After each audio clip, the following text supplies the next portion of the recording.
The missing sub is a mysterious and foreboding place. There is little air left inside, and the air that remains is stale and musty. It is unknown how long the air has been trapped in the sub, and how much is left.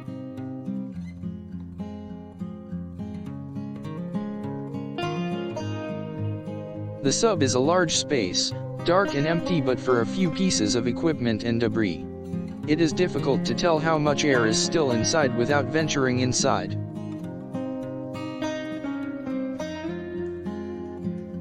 There could be a little air left, but not enough for anyone to survive in for long periods of time.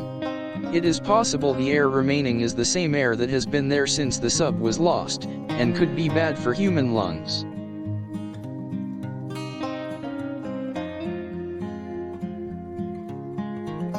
How much air is actually left in the sub?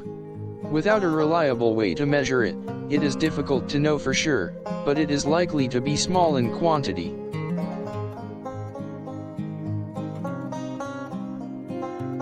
The lack of fresh air implies that venturing inside the sub would be dangerous for any human attempting to explore it.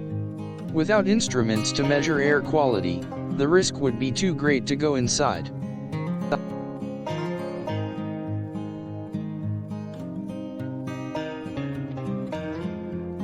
It is possible the air left in the sub has dangerous levels of toxins that could cause serious damage to an individual's health if exposed to them. How much air is left to be determined and explored will remain a difficult, yet intriguing, mystery.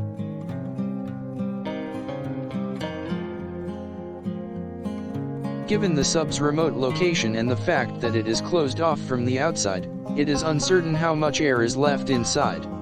The possibilities are endless, and no one knows for sure. Many have wondered if the sub is totally airtight or if there is some outside air entering it. It is possible that without testing, the air left in the sub will never be accurately known. The remaining air inside the missing sub has been a mystery since the vessel was first found. It is assumed to be no more than a few pockets of air, mixed in with pockets of decomposing remains. With such limited air and the fear of dangerous toxins, it is certain that the sub is not a place to explore lightly. Not only is air quality an issue, but there could also be unknown dangers present. The oxygen left in the sub is likely to be extremely limited. Without any other sources of air, it is impossible to get an accurate idea of how much is left without venturing inside.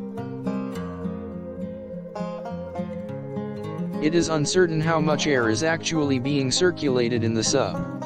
With no new sources of air, the remaining oxygen is likely in short supply.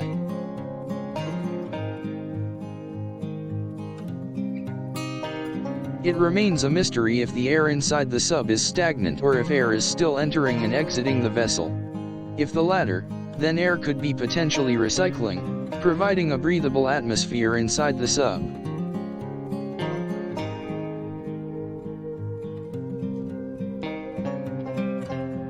Is the air fresh and free of contamination? Sadly, this is another part of the mystery that can only be solved venturing inside and observing the air quality subjectively.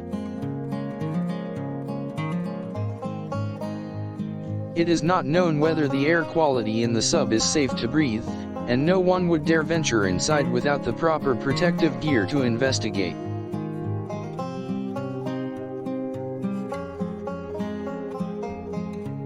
There is no way of knowing for sure exactly how much air is left inside the sub. Estimations could be made from the outside, but accuracy could not be confirmed without physical investigation. Atmospheric pressure could offer some clues as to how much air is left inside the vessel, however such analysis would require physical access to the sub.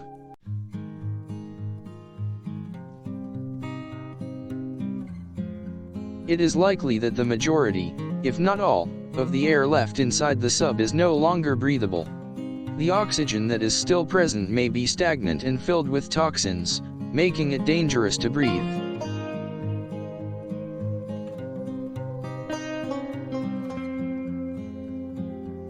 Even if the air quality inside the sub is good, it is not known how much air is left to breathe.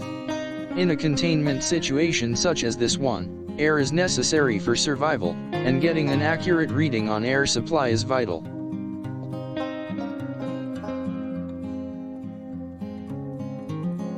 The air inside the sub could range from nearly empty to full of breathable oxygen, and nowhere in the middle.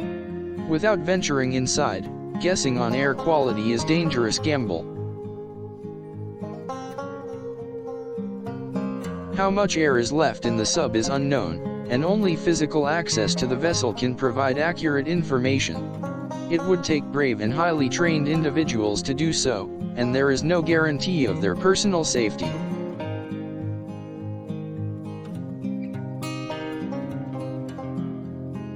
Even if the air left in the sub is breathable and safe, it remains unknown if the air is sufficient for the long-term survival of humans who venture inside.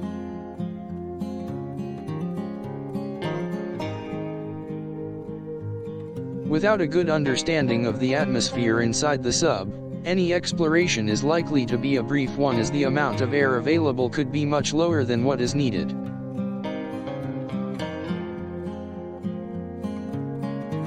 If the air left in the sub is thin, then it is likely that the sub is nearing the point of no return, where it is no longer able to sustain human life.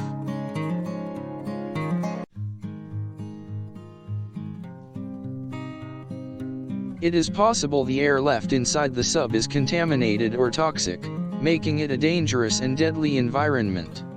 Without testing, it is impossible to know for sure.